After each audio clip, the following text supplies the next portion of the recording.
So I accepted years of emotional abuse from my family, going in and out of psychiatric hospitals without any support. Edna and Bob came to see me one time in Rockingham, and Edna brought me some coloring things.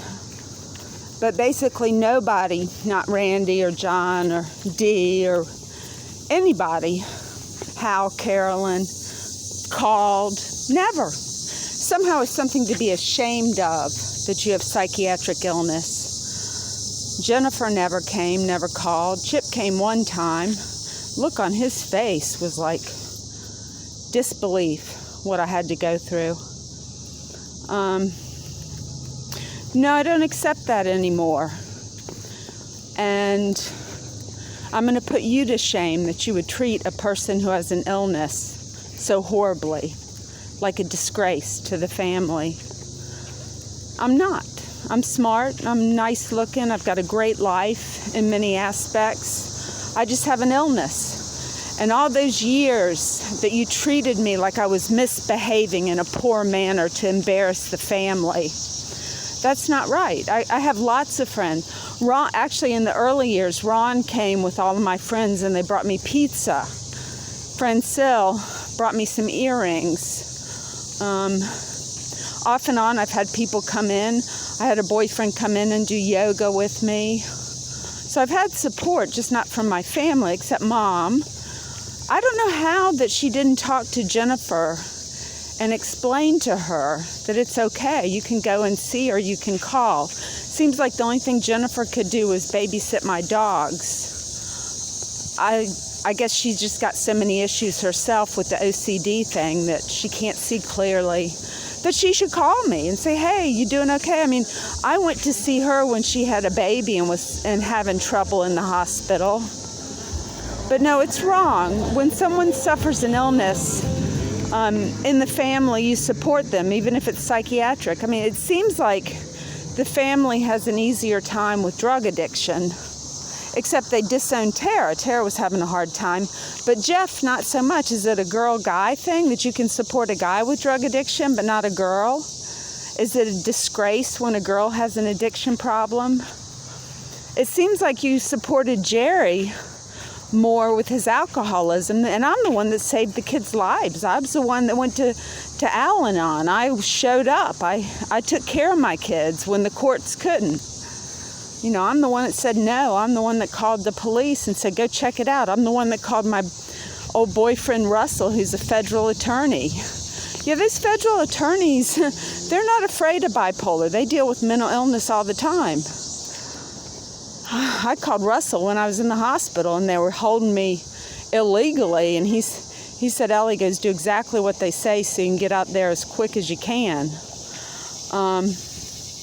No, you guys are really, really unsupportive. It's not like you're scared of your own shadow. Whatever mental illness you're hiding, you don't want to deal with it. You don't want to come in the hospital. You don't want to go to a support group because you might have to look at yourself. But no, you have not treated me very nicely at all. And you're like, oh, thanks to your mom. Mom had issues too. You know, she and I could talk about them. And I don't know if she talked about it with you, but when Chip gave that beautiful speech, it would have been really nice if you'd mentioned how she fought her own mental illness and she really, really struggled. And she had a lot of success when she got on Wellbutrin and she managed her symptoms of OCD. All the stuff she did was so OCD.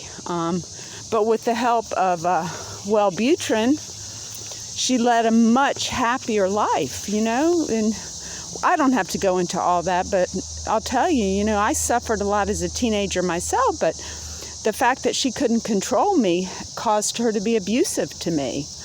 And Jennifer, too. Jennifer can't control me, and, you know, it's bizarre, but Jennifer can't seem to get help or face it.